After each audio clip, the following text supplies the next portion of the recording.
विष्णु पुराण में भगवान विष्णु और उनके विभिन्न अवतारों जैसे कि मत्स्य, कूर्मा, वराह, नरसिंह, वामन, परशुराम, राम, कृष्ण, बुद्ध और कल्कि के बारे में विस्तार पूर्वक बताया गया है। विष्णु पुराण के पहले अध्याय में महर्षि पराशर और मैत्रेय को ब्रह्मांड की उत्पत्ति और उनके स्वभाव के बारे में बताते हैं।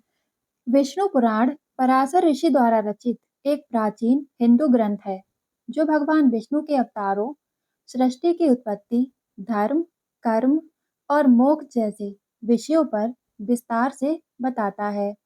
यह 6 भागों में विभाजित है और इसमें ध्रुव, प्रहलाद और राजाओं के वंश जैसी कई महत्वपूर्ण कथाएं शामिल हैं।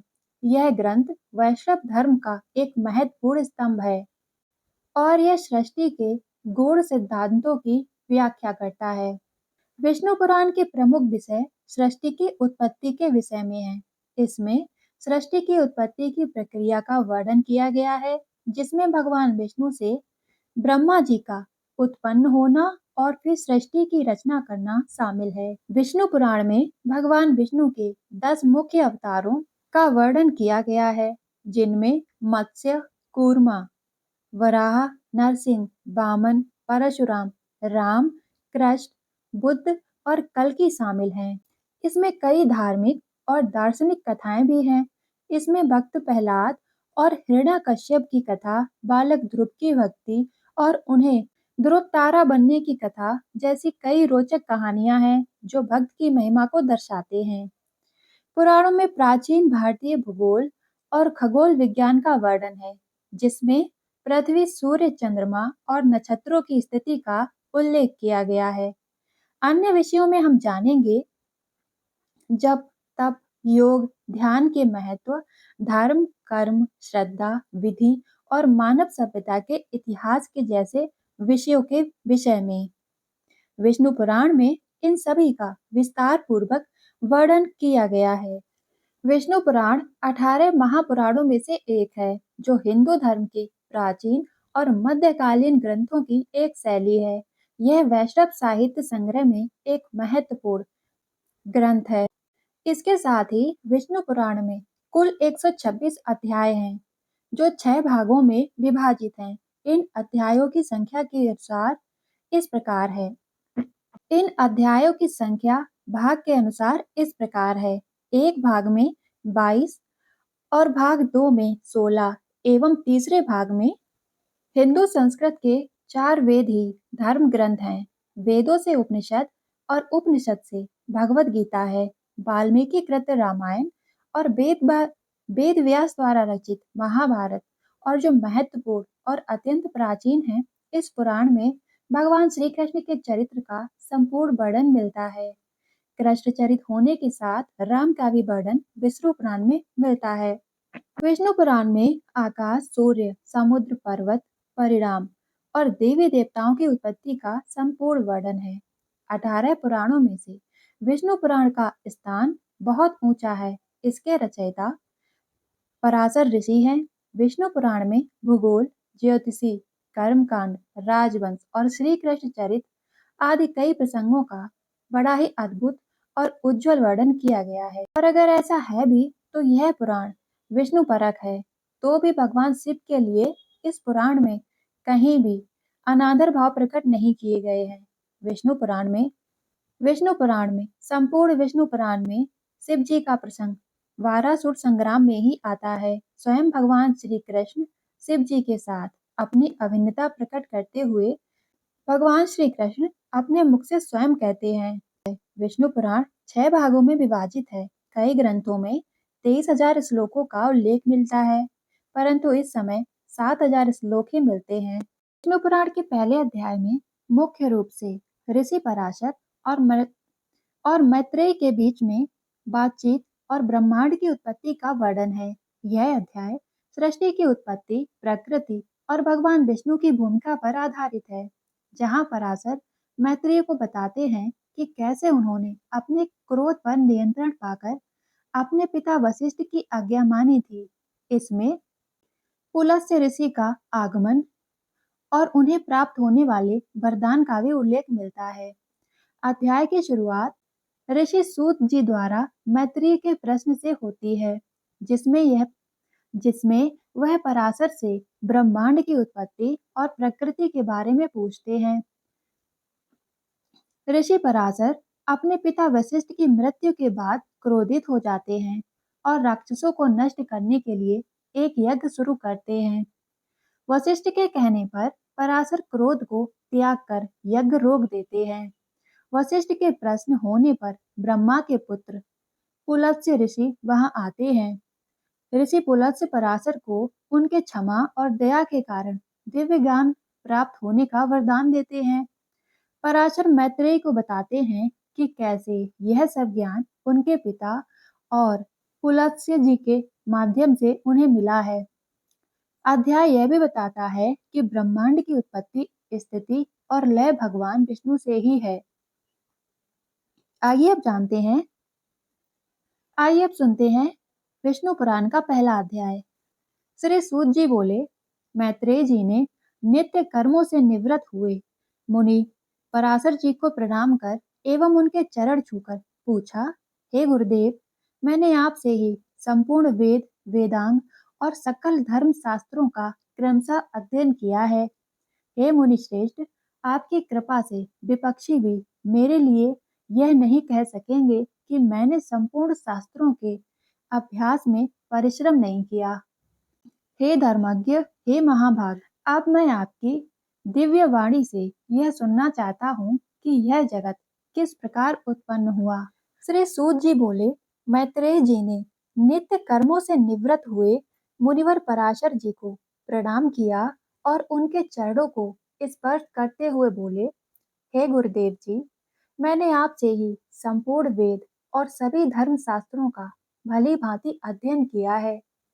हे मुनिश्रेष्ठ, आपकी कृपा से मेरे विरोधी जन भी मेरे लिए यह नहीं कह सकेंगे कि मैंने संपूर्ण शास्त्रों के अभ्यास में परिश्रम नहीं किया। अब मैं आपके मुख से यह जानना चाहता हूँ कि इस सृष्टि की उत्पत्ति कैसे हुई और आगे कैसे होगी, तथा हे ब्रह्मांड, इस संसार के उपादान का कारण क्या है। यह संपूर्ण विचार, चराचर, यह संपूर्ण संसार उत्पन्न कैसे हुआ, पहले किस में लीन था और आगे किस में लीन हो जाएगा। इसके अतिरिक्त इसके अतिरिक्त भूतों का प्रमाण, समुद्र, पर्वत तथा देवता आदि की उत्पत्ति, पृथ्वी का अनुष्ठान और सूर्य आदि का प्रमाण तथा उनका आधार, देवता आदि के वंश, मनु, चारों युगों में विविक्त कल्प और कल्पों के विभाग, प्रलय का स्वरूप, चारों युगों में विविक्त कल्प और कल्पों के विभाग, प्रलय का स्वरूप, युगों के पृथक पृथक संपूर्ण धर्म में युगों के पृथक पृथक संपूर्ण धर्म, देव ऋषि और राज्य ऋषियों के चरित्र, श्री व्यास जी की कृत वैदिक शाखाओं की यथावत रचना तथा ब्रह्मांड वड और ब्रह्मचर्य आदि आश्रमों के धर्म, ये सब हैं। महामुनि शक्ति नंदन, मैं आपसे जानना चाहता हूँ आश्रमों के विषय में। हे महामुनि शक्ति नंदन, मैं आपसे जानना चाहता हूँ। हे ब्राह्मण, आप मेरे प्रति अपना मन प्रसन्न करके मुझ पर कृपा कीजिए, जिससे मैं यह सब जान सकूं। श्री पराशर जी बोले, हे धर्मज्ञ मैत्रेय जी, मेरे पिताजी के पिता श्री श्री पराशर जी बोले श्री पराशर जी बोले, हे धर्माध्या मैत्रेय जी, मेरे पिताजी के पिताश्री वशिष्ठ जी ने जिसका वर्णन किया था, उस पूर्व प्रसंग का आपने मुझे अच्छा स्मरण कराया है।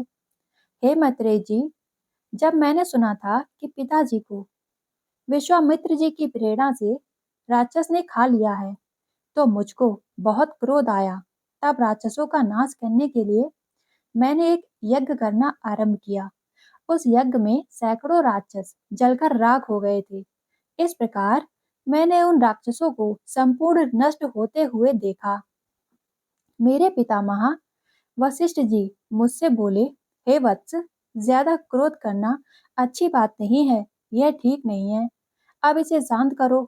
राक्षसों का कोई भी अपराध नहीं है। तुम्हारे पिताजी के लिए तो ऐसा ही होना था। क्रोध तो मूर्खों को ही आता है। क्रोध केवल मूर्खों को ही आता है। ज्ञानी जनों को क्रोध भला कैसे आ सकता है? भला कोई किसी को मारता है? पुरुष स्वयं ही अपने किए का फल भोगता है। हे प्रियवर, यह क्रोध तो मनुष्य के अत्यधिक कष्ट से संचित यश और तप के तेज को भी नाश कर देता है। हे तात, इस लोक और परलोक दोनों को बिगाड़ने वाले इस क्रोध का महर्षि गण सर्वदा त्याग करते हैं।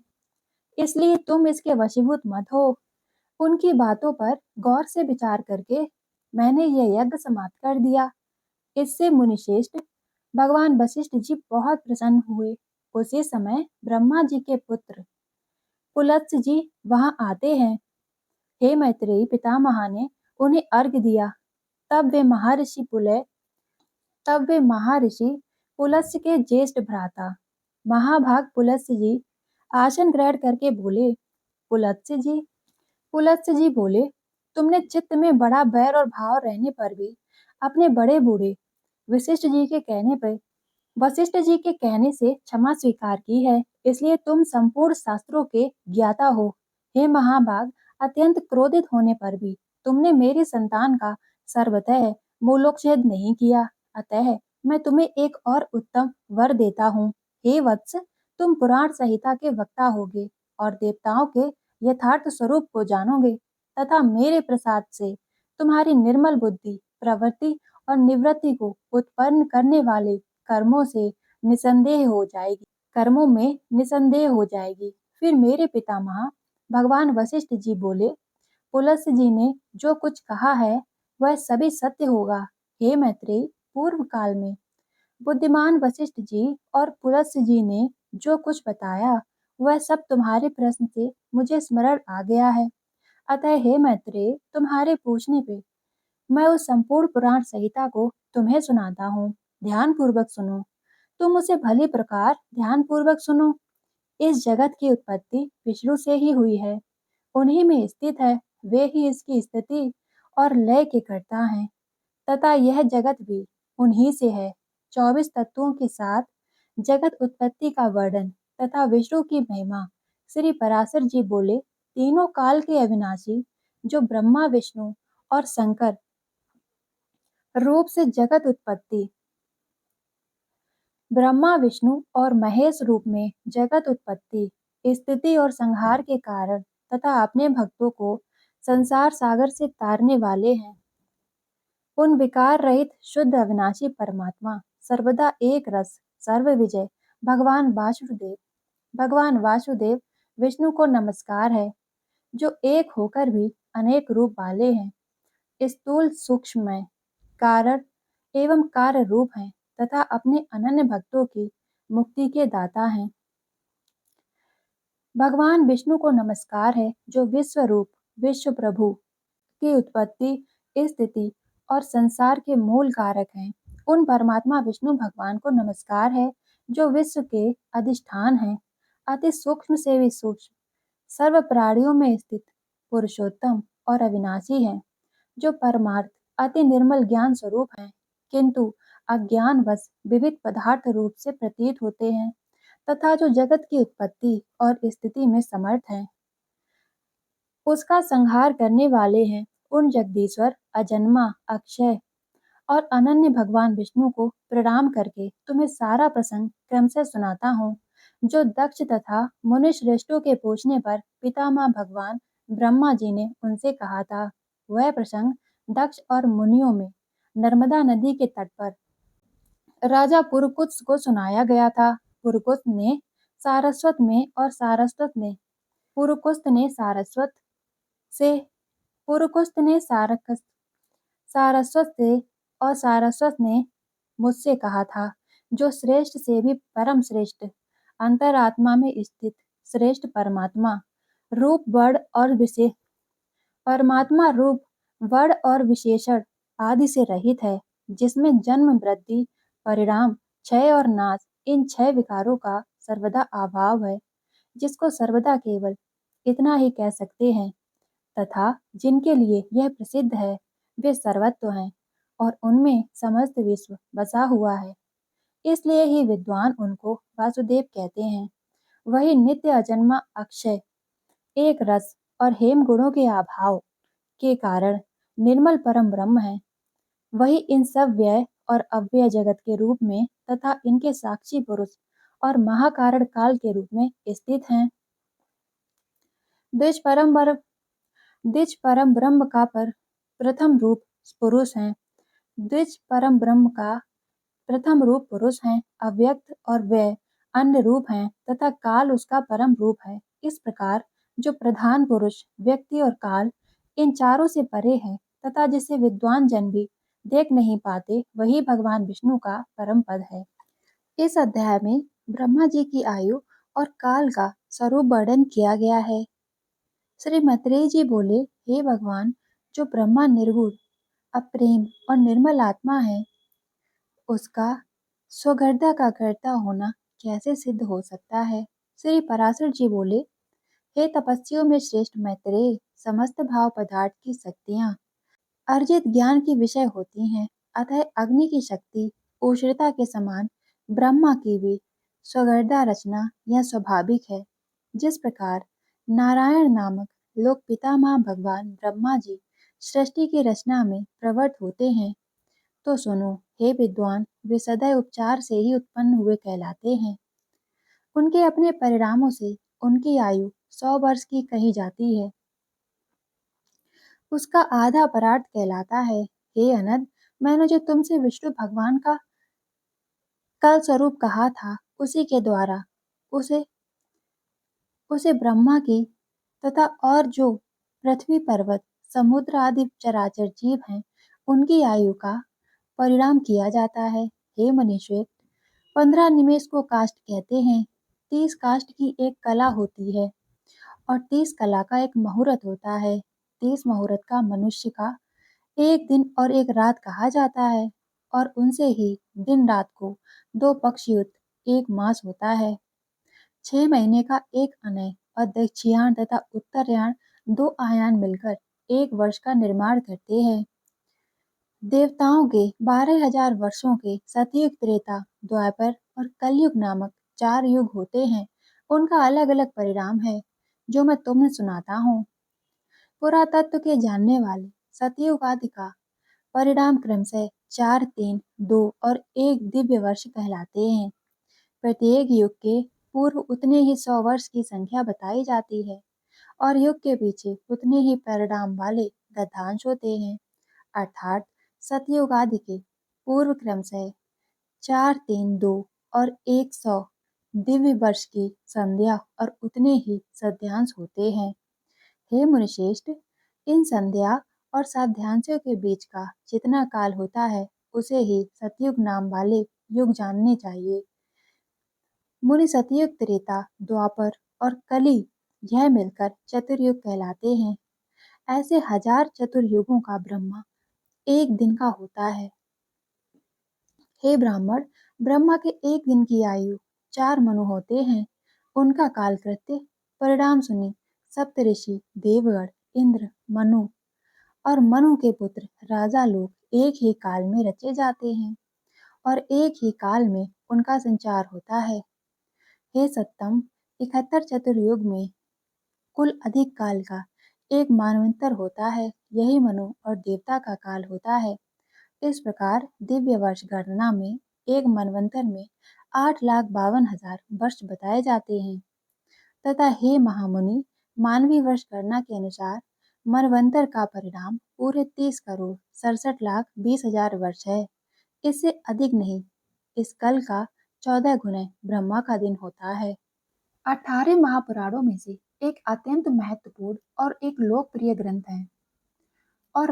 ग्रंथ है विष्णु पुराण। भगवान विष्णु के दिव्य स्वरूप और उनके कार्यों, सृष्टि के गूढ़ सिद्धांतों पर केंद्रित है। विष्णु पुराण को वैष्णव धर्म का स्तंभ माना गया है।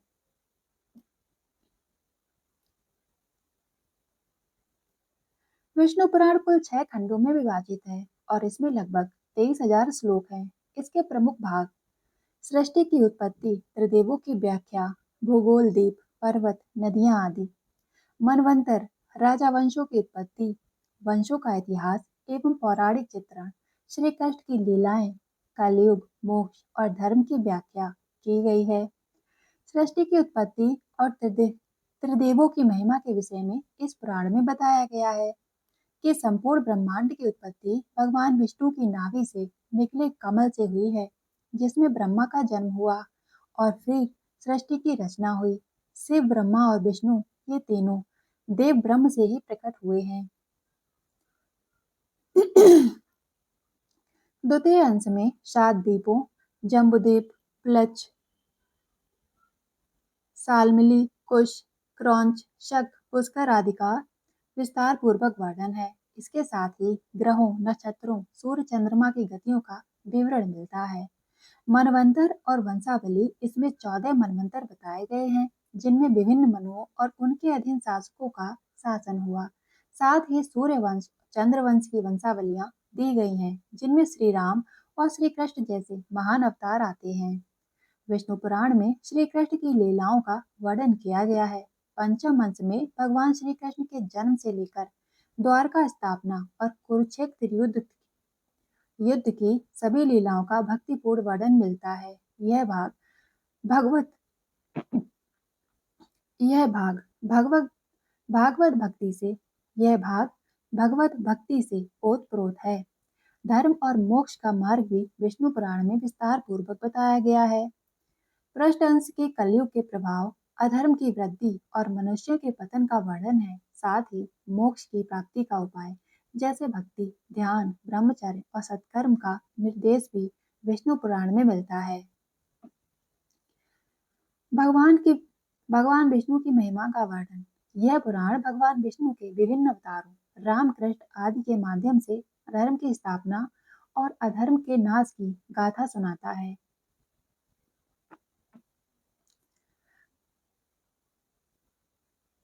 विष्णु पुराण जीवन जीने के आदर्श मार्ग, कर्तव्यों का पालन, भक्ति, सत्य, करुणा, अहिंसा जैसे मूल्यों की शिक्षा दी गई है। सृष्टि की रचना और विनाश का वर्णन इस पुराण में मिलता है कि ब्रह्मा, विष्णु और महेश त्रिमूर्ति सृष्टि के निर्माण, पालन और संहार के लिए कैसे कार्य करते हैं। काल चक्र और युगों का विवरण विष्णु पुराण में 4 युगों सतयुग, त्रेता युग, द्वापर और कलयुग का उल्लेख में बताया गया है कि धर्म कैसे हर युग में परिवर्तित होता है। भक्तों के लिए मार्गदर्शक भी। यह ग्रंथ भगवान की भक्ति, मंत्र जप, ध्यान और व्रतों की महत्ता पर जोर देता है। इसके अनुसार सच्ची भक्ति ही मोक्ष का मार्ग है। इसमें अनेक राजाओं, ऋषियों और देवताओं की कथाएं हैं, जो भारतीय संस्कृति परंपराओं को जोड़ती हैं। यह पुराण वैष्णव संप्रदाय के लिए अति पवित्र और मूल ग्रंथ माना जाता है। विष्णु पुराण न केवल भगवान की लीलाओं का दस्तावेज है, बल्कि ये संपूर्ण सनातन धर्म के सिद्धांतों को एक साथ समाहित करता है। इसमें वैज्ञानिक दृष्टिकोण, भक्ति पथ, नीति शास्त्र और मोक्ष मार्ग को सुंदरता से प्रस्तुत किया गया है। यह पुराण 6 अंशों या खंडों में विभाजित है और इसमें सृष्टि की उत्पत्ति, त्रिलोक की व्यवस्था, राजवंशों का इतिहास, युगों का वर्णन तथा धर्म और अधर्म के संघर्ष की गाथाएं विस्तार से मिलती हैं। विष्णु पुराण में यह भी बताया गया है कि किस प्रकार भक्ति पूर्वक भगवान विष्णु का स्मरण और सेवा करने से व्यक्ति संसार के बंधनों से मुक्त होकर परम पद को प्राप्त करता है। इसमें वर्णाश्रम धर्म की भूमिका, समाज के नैतिक मूल्य, गुरुओं की महिमा और पारिवारिक कर्तव्यों को भी समझाया गया है। यह ग्रंथ जीवन के प्रत्येक पहलू को धर्म के आलोक में देखने की प्रेरणा देता है। विष्णु पुराण एक ऐसा ग्रंथ है जो आस्था, ज्ञान और व्यवहारिक जीवन के संतुलन को दर्शाता है।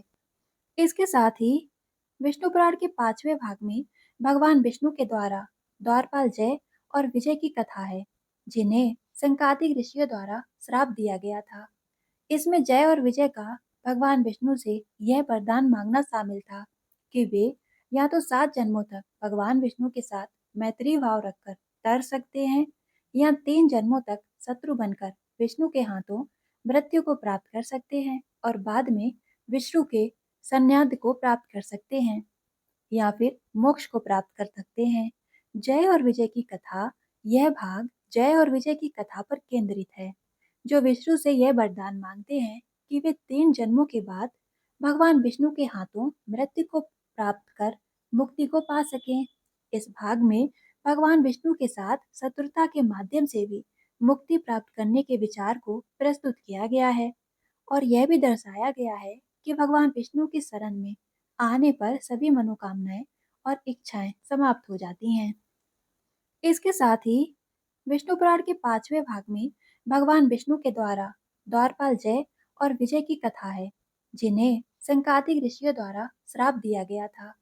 इसमें जय और विजय का भगवान विष्णु से यह वरदान मांगना शामिल था कि वे या तो 7 जन्मों तक भगवान विष्णु के साथ मैत्री भाव रखकर तर सकते हैं या 3 जन्मों तक शत्रु बनकर विष्णु के हाथों मृत्यु को प्राप्त कर सकते हैं और बाद में विष्णु के संन्याद को प्राप्त कर सकते हैं या फिर मोक्ष को प्राप्त कर सकते हैं। जय और विजय की कथा, यह भाग जय और विजय की कथा पर केंद्रित है, जो विष्णु से यह वरदान मांगते हैं कि वे 3 जन्मों के बाद भगवान विष्णु के हाथों मृत्यु को प्राप्त कर मुक्ति को पा सकें। इस भाग में भगवान विष्णु के साथ शत्रुता के माध्यम से भी मुक्ति प्राप्त करने के विचार को प्रस्तुत किया गया है और यह भी दर्शाया गया है कि भगवान विष्णु की शरण में आने पर सभी मनोकामनाएं और इच्छाएं समाप्त हो जाती हैं।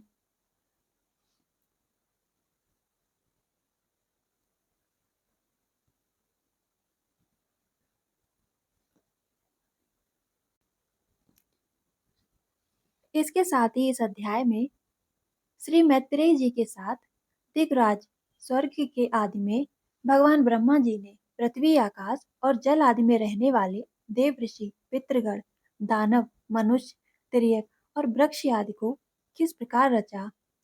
जैसे गुण स्वभाव वाले रूप जगत में जगत की रचना की, वह सब आप मुझसे कहिए। श्री पराशर जी बोले, मैत्रेय, भगवान विष्णु ने भी जिस प्रकार इस सर्ग की रचना की, वह मैं तुमसे कहता हूँ, तुम सावधान होकर सुनो। विष्णु पुराण का संक्षिप्त सार सृष्टि की रचना, धर्म, भक्ति और भगवान विष्णु के अवतारों की व्याख्या करना है। इसमें भगवान विष्णु के दशावतारों जैसे मत्स्य, कूर्म, वराह, नरसिंह, वामन, परशुराम, राम, कृष्ण, बुद्ध और कल्कि का वर्णन विस्तार रूप से मिलता है।